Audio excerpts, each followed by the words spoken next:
भाई स्कूल एक ऐसी जगह है जहाँ इंसान जाते वक्त भी रोता है और बाहर निकलते वक्त भी रोता है। बहनचोद, मेरा स्कूल भी कुछ वैसा ही था।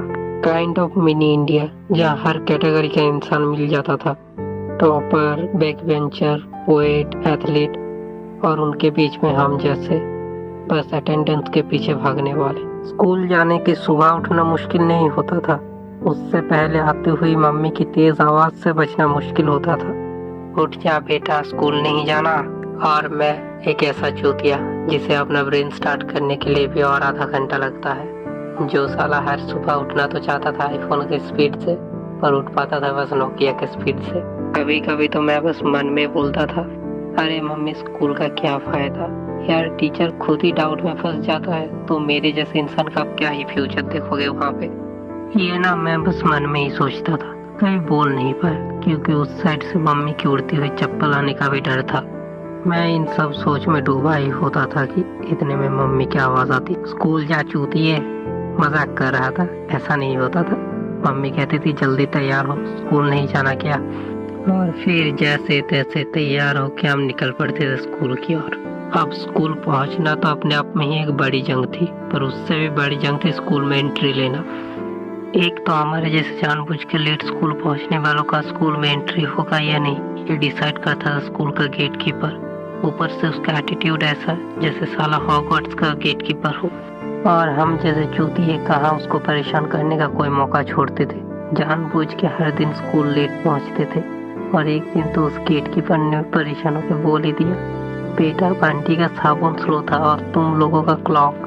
और फिर जैसे तैसे स्कूल में अगर एंट्री हो भी जाती थी तो टीचर की ऐसी नजर पड़ती थी, बेंचो ऐसा लगता था जैसे सीसीटीवी का मोशन डिटेक्टर ऑन हो गया।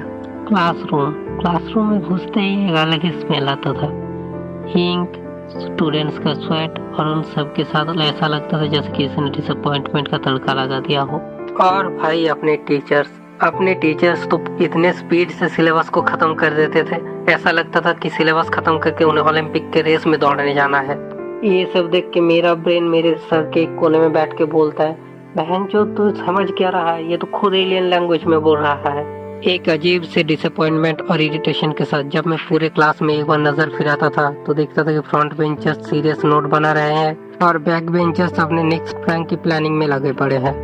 और मैं इन सब के बीच में कंफ्यूजन में घिरा हुआ फ्रंट बेंचर बनने की कोशिश करता और बार बार बैक बेंचर ही बन जाता।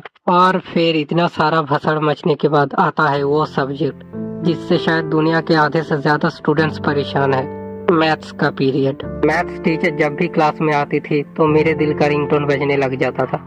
अबे भोसड़ी, और उस साइड से नहीं, ये सोच के कि आज मेरा क्या होगा क्लास में। आते ही मैडम के क्वेश्चन शुरू हो जाते, train A leave station B at speed C, और मेरी आंखों के सामने बस एक ही लाइन आती, बेटा ये क्वेश्चन तो तेरे बस का नहीं। और एक बार तो मेरे ज्ञान में क्या बकचोदी चढ़ी, मैंने मैडम को बोल दिया, मैम ये ट्रेन की जगह ऑटो रख लो, ज्यादा रिलेटेबल लगेगा। माँ कसम यार, मैम ने उस दिन मुझे जो तिरछी नजर से देखा था मुझे आज तक याद रह गया वो। ये सब कुछ निपटने के बाद फाइनली आती है कैंटीन तक दौड़ने की रेस। बेल बजते ही पूरा क्लास ऐसे दौड़ता था, ऐसा लगता था जैसे जेल के वार्डन ने जेल का मेन गेट खोल दिया हो।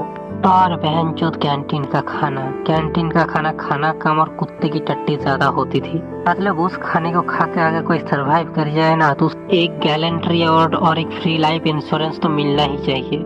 जो भी हो, इन सारे चूतियापों के बाद शुरू होता है पीटी पीरियड।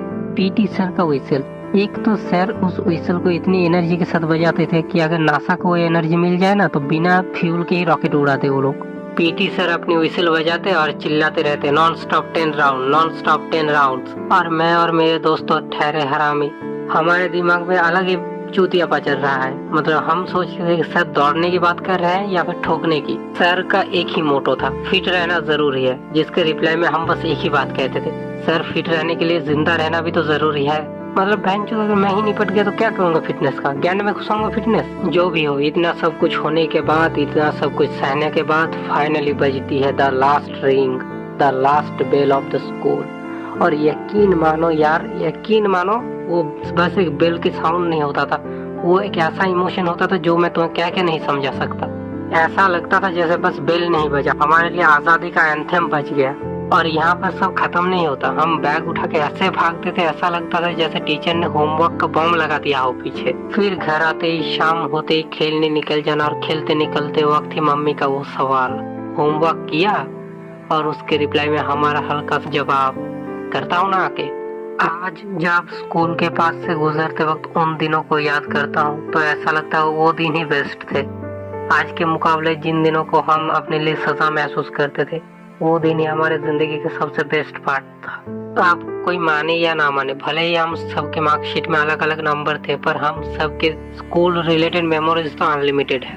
अब अपने स्कूल के दिन तो पार हो गए, पर आज भी जब किसी बच्चे को यूनिफॉर्म में देखता हूँ तो दिल से एक ही आवाज आती है, अब तुम लोगों की बारी अटेंडेंस का।